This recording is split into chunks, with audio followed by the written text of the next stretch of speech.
I was surprised that Walt didn't bring this up, and it's very unpleasant and might ruin everybody's appetite, but it seems important. Donald Trump. And I'm It was actually the next thing on my list, but the clock. Well, I'll help you with that, Walt. So in my judgment, Trump would be a disaster. I know many people share that. And also, in my judgment, I've been saying this for about 6 months, I think he has about a 50-50 chance of getting elected. You famously took him on when he attacked you unfairly and unreasonably, and Amazon. And I'm curious, now that he's the presumptive Republican nominee, what's your perspective on the dichotomy between Jeff as a business leader of a $100 billion company, revenue company that has to be successful whether or not he's president, and Jeff as a citizen that cares so deeply about the planet and our society? And what do you think we should do, and what do you think you're going to do? Well, my response to that is on this narrow point. Actually, it's very similar to what we were talking about earlier, which is one thing that I think is not appropriate that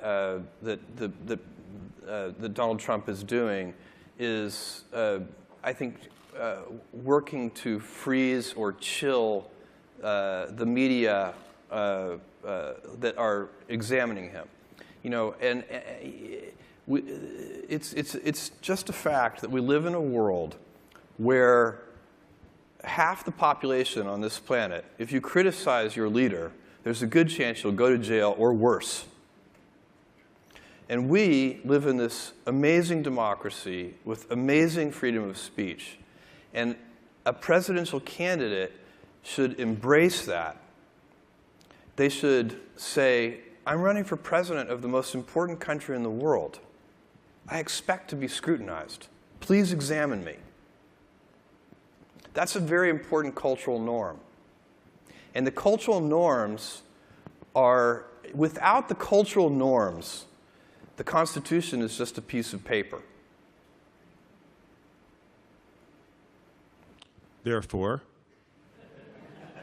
Therefore, it's, you know, I certainly will, you're asking me about my own behavior. You know, and also all of our behavior. Catherine, I mean, I'll only speak for myself. If you took a vote here, probably Trump wouldn't get more than 5% of the vote here.